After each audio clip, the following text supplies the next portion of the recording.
So this video will focus on the outcome of the war in Vietnam.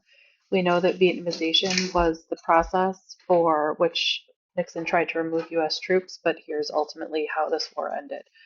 So there was a peace agreement signed in 1973, which ended the war and brought peace to the country of Vietnam.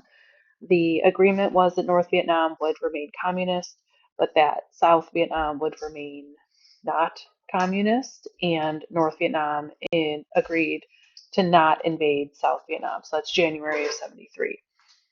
A couple months or about a year later, North Vietnam broke that agreement and, in fact, invaded South Vietnam.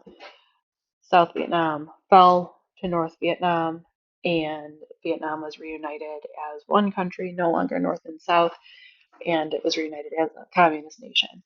So, what we see is that the whole purpose that the US was involved in Vietnam was to prevent the spread of communism. And a couple of years after we left, that's exactly what happened. So, this is definitely a loss for the US military. We did not achieve the goals that we sought to achieve.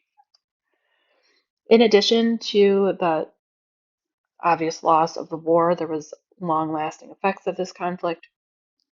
So you can see that in terms of like the social effect, there were a lot of casualties, 58,000 American soldiers dead, 300,000 wounded.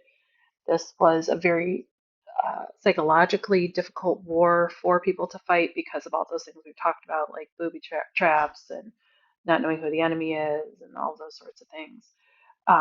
We also saw because there was so much opposition to the war, Vietnam soldiers were not welcomed home the way soldiers had been welcomed home in previous conflicts, like in World War II. World War II, they were greeted with parades and, like welcomed home as heroes. That was not the case with Vietnam soldiers, which is unfair because they were just fighting the war they were sent to fight. So you can disagree with the war, but the soldiers weren't the ones that started the war.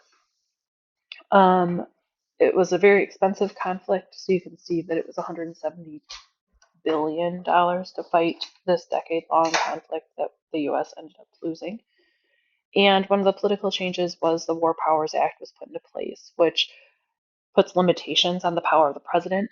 We know that Johnson had escalated the war both through the Gulf of Tonkin resolution and then by increasing troop levels in Vietnam.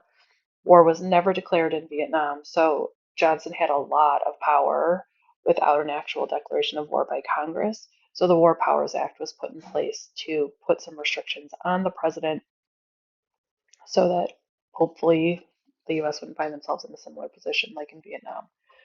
In addition to that, Americans never quite viewed the government the same again. So that living room war and credibility gap really changed the way that Americans viewed the government and whether or not they trusted their actions.